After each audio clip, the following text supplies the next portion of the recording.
These are one of the worst headphones that I've ever reviewed. I still like them though, because they sound great. They're super balanced, which a lot of people won't love, but this is very rare in the noise cancelling headphone market. But Moondrop just made some very strange choices with their first noise cancelling headphone named the Edge. Today I'll be scoring and ranking them in 10 categories against 13 other headphones. And the retail price here is $79 US. So let's start with category 1, build quality and fit. And overall, it's solid stuff here for the price. They're getting an 8 out of 10. Love or hate the design, I personally don't mind it. Most headphones all look the same nowadays, so nice work, Moondrop. And I do like the low profile look. A lot of budget headphones are normally quite bulky and will stick out of the head. Now the weight here is 258 grams, so they're on the lighter side. The ear cups are quite deep and spacious. They could be slightly wider, but for my giant ears, they're still pretty comfortable. My ears don't feel squished at all inside the ear pads. Now there's not too much head cushioning, but enough so the top of your head is cushioned. And there's a nice fabric finish on the top there.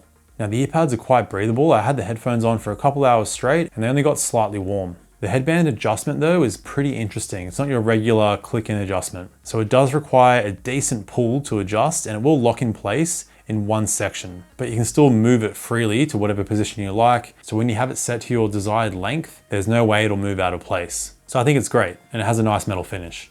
Now the clamping force is on the lighter side here, even for my giant head. So it's comfortable, but the headphones do move out of place slightly with sudden head movements, leaning over. So I wouldn't recommend these if you're weight training, but running, walking, static cardio, they should stay on fine. You also get a pretty high quality soft case included. If you want a hard case included, you'll need to go with Earfun or one more. Now category 2 is battery life.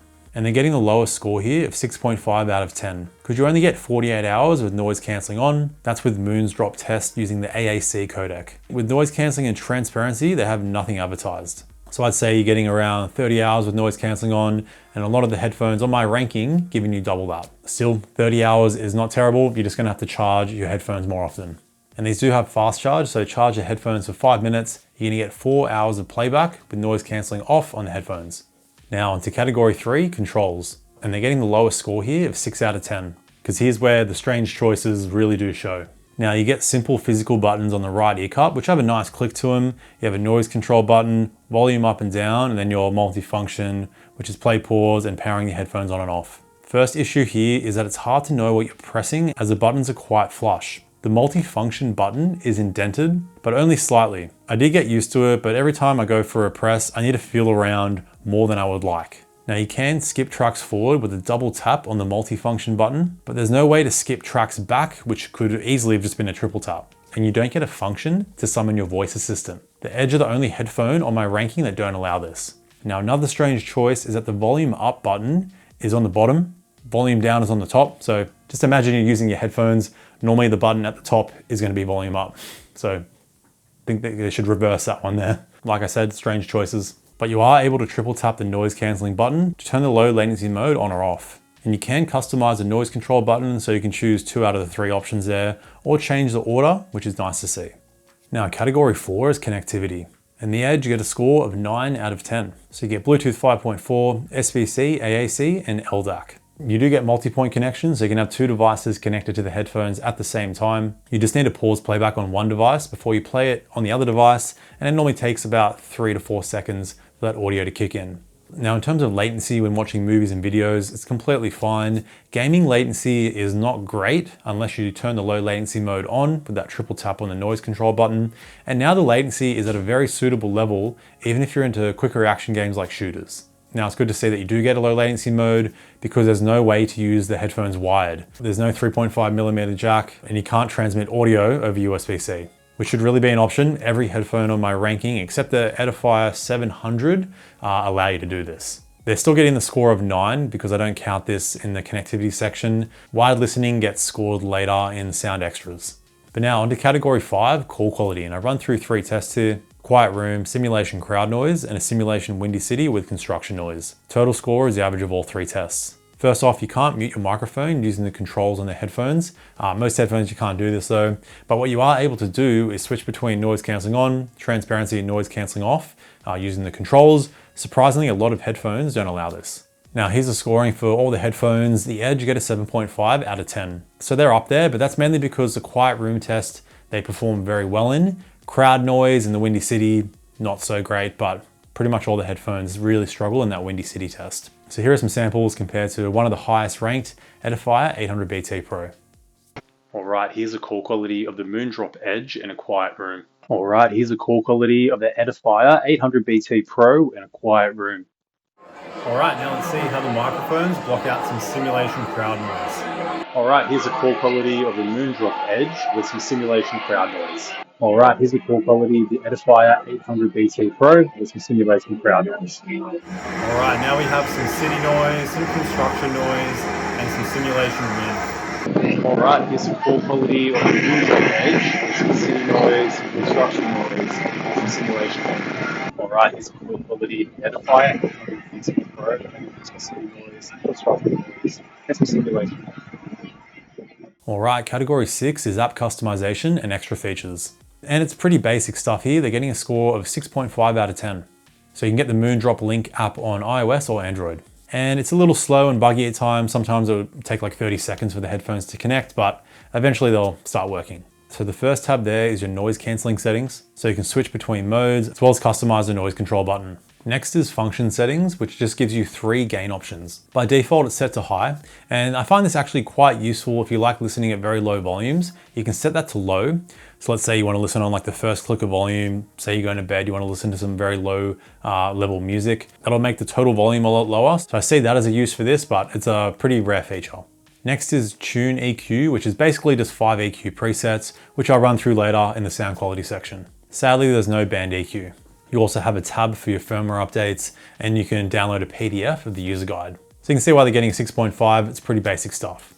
Now, category 7 is noise cancelling, and how I test my noise cancelling. I chuck on my soundbar nice and loud and play simulation plain noise and crowd noise. So I get low, middle, high, consistent and inconsistent sounds. So the Edge get a total score of 7 out of 10. It's okay, but you can get stronger noise cancelling at a cheaper price. It's really the light clamping force that holds the noise cancelling back, since you don't get a strong seal with the ear cups. So during my test, if I would just push the ear cups slightly against my head, it would improve the noise cancelling strength quite a bit. So this is another downside of having light clamping force. Now there is no customization of the strength, you just turn noise cancelling on or noise cancelling off. And there's also no automatic wind reduction mode, which is pretty common with a lot of the headphones here. Still, the microphones don't pick up wind too easily because the microphones are located on the top of the headphone. But if it's a super windy day, then it might pick up some wind. And finally, there's EQ shift. So this is how your sound quality changes, going from noise cancelling on to noise cancelling off to transparency mode. So if you go from noise cancelling on to noise cancelling off or transparency, there's about a 5, maybe 7% bass reduction, and you lose also about 5-7% of that upper treble sparkle. So basically, I think they sound the best with noise cancelling off or transparency on. More of a noticeable difference than I like to see. Now, category 8 is the transparency mode.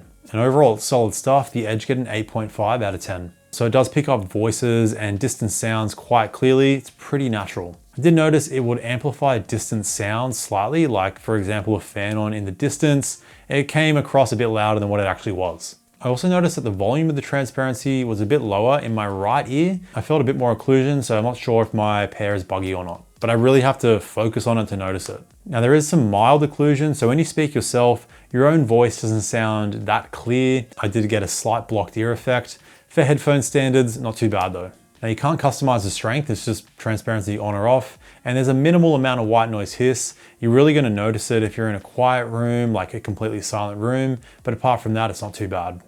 All right, on to category 9, sound extras. So this includes sound leakage, max volume, and wide listening. And the Edge get the lowest score again here of 7 out of 10. So starting with sound leakage here, the higher the score here will indicate less sound leakage. It's just a rough scoring I did. So the leakage here is on the higher side, mainly because that passive isolation isn't great with the light clamping force. Now in my max volume test, I got just over 92 decibels. So these are one of the quieter headphones. Keep in mind, this isn't tested with the seal, but it's even across all headphones. So even if you crank these at 100%, it's definitely in hearing loss territory, but it's still nice to have more volume than you need. So if you're a bit of a volume junkie, these are definitely not going to be the pair for you. Finally, when it comes to wide listening, like I said, you can't listen wide. So that's why the score's a bit lower. But now onto the final round, sound quality. And this is really where the Edge starts to separate themselves from the competition. I'm scoring them an 8.5 out of 10.